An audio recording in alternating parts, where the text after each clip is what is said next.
Hello, today we will be presenting about ancient Greek architecture and its similarities to today's world.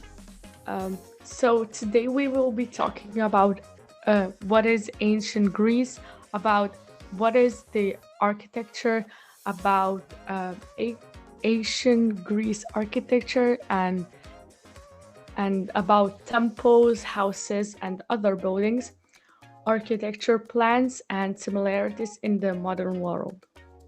Ancient Greece was a civilization that existed from the Greek Dark Ages, which happened around the 9th century BC, to the end of antiquity around the 6th century BC. It is considered one of the main Western civilizations, and it had a big impact on different aspects of human society, including politics, philosophy, art, literature, science, and architecture. Architecture. The word architecture was first used in ancient Greece. Architecture is the art and science of designing and constructing buildings, structures, and environments that serve specific purpose for individuals and communities. It involves the planning, design, and construction of spaces where people live, work, play, and engage in various activities. Ancient Greece architecture is known for its beauty, harmony, and the influence it had on architectural styles throughout history. The architectural achievements of ancient Greece show the civilization's ability on proportion, balance, and their way of perfection in both practical and aesthetic aspects in building design.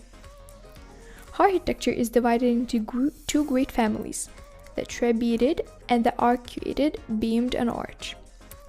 The Greek architecture is Trabetid, and their obsession with mathematics, a strange poetic religion, their adoration of the human body, made up the elements which Greek architecture developed. So, temples. Temples in Greek cities were one of the most important buildings. Greek temples were typically rectangular in shape and had a portico and entrance porch supported by columns. So the temples were mainly to worship their gods, and the most famous example of Greek temple architecture is the Parthenon. So ancient Greece liked impersonating gods as people, and we see that in temples as well. The temples look similar to buildings made for humans to live in, for example, the two-slope roof. This kind of roof is still being used in modern architecture all around the world, from the most known buildings to regular homes. A Greek town must have been a collection of white-walled houses with a flat roof, or tiled roofs, or low pitch, like the temple. Each house looked inward upon a small court and presented an almost windowless wall to the street. Most of the buildings consisted of a single story or two stories. Houses were built from bricks and wood, roofs were converted with clay tiles. Men's bedroom. Women's and men have separate bedrooms. Initially, men's bedroom, Antridoides, were on the ground floor. Later, they were moved upstairs. An average bedroom was furnished with a bed, a small table, and a chair with or without a low backstreet. Furniture was made out of wood. Woman's bedroom. So the woman's bedroom, gynaekeiotes, were also situated on the upper floor, and these were furnished similarly to the men's bedroom. But women's decorated them with curtains and tablecloths. Clothes and valuables were stored in wooden chests, and the Gnikanok was the room where the women worked, weaving and spinning and entertained female guests. Kitchen and dining room. They were situated on the ground floor, accessible from the back of the aula. Cooking pots were placed on the charcoal in the oven. Bathroom. In most of the houses in ancient Greece, there was a room for personal hygiene.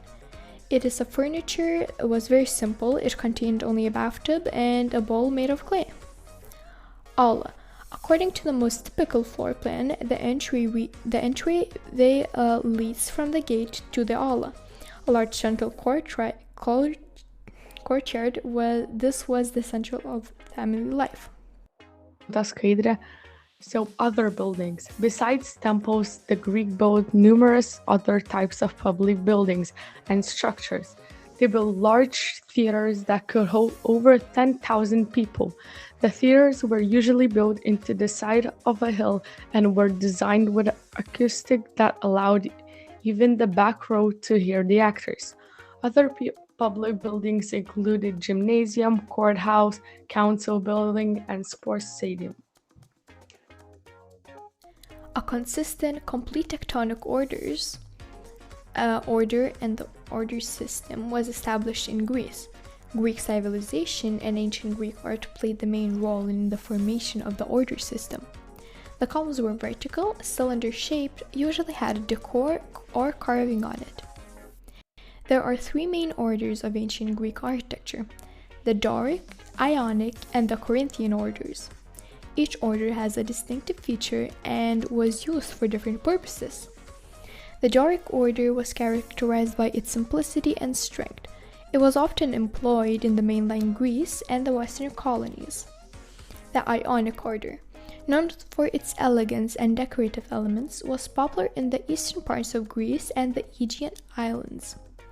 The Corinthian order developed later and was used primarily for decorative purposes. The Parthenon was made out of Pentellenic marble and it was created for the goddess Athena. Also, it contained 56 columns, all of the Doric orders, and the Parthenon contained a golden statue of Athena but had no windows. There are 8 columns at each end, leaving a space opposite the central entrance, and there were 17 columns on each side, giving a central column suggestive of side or no entrance. The portico at each end was 2 columns deep, giving greater shelter at the entrance. The shrine, or naos, of the older and archaic Parthenon had been 100 Greek feet long, and had therefore been called the Hecatopidium. It contained roughly the position where the altar stands in a Christian church, the 40-foot statue of goddess Athena in ivory and the gold by Phidias. Also enclosed in the cella, in addition of the naos. The temple had another room about 63 by 44 feet, and this was called the Parthenon, and gave its name to the whole entire building. Since the Parthenon had no windows, how was it lit?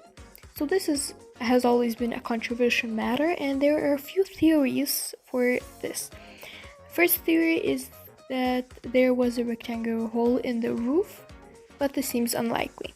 The second theory is that the roof of Parthenon and the other temples was of timber with thin roofing slabs of Parian marble or alabaster, which they were not transparent, but they were translucid.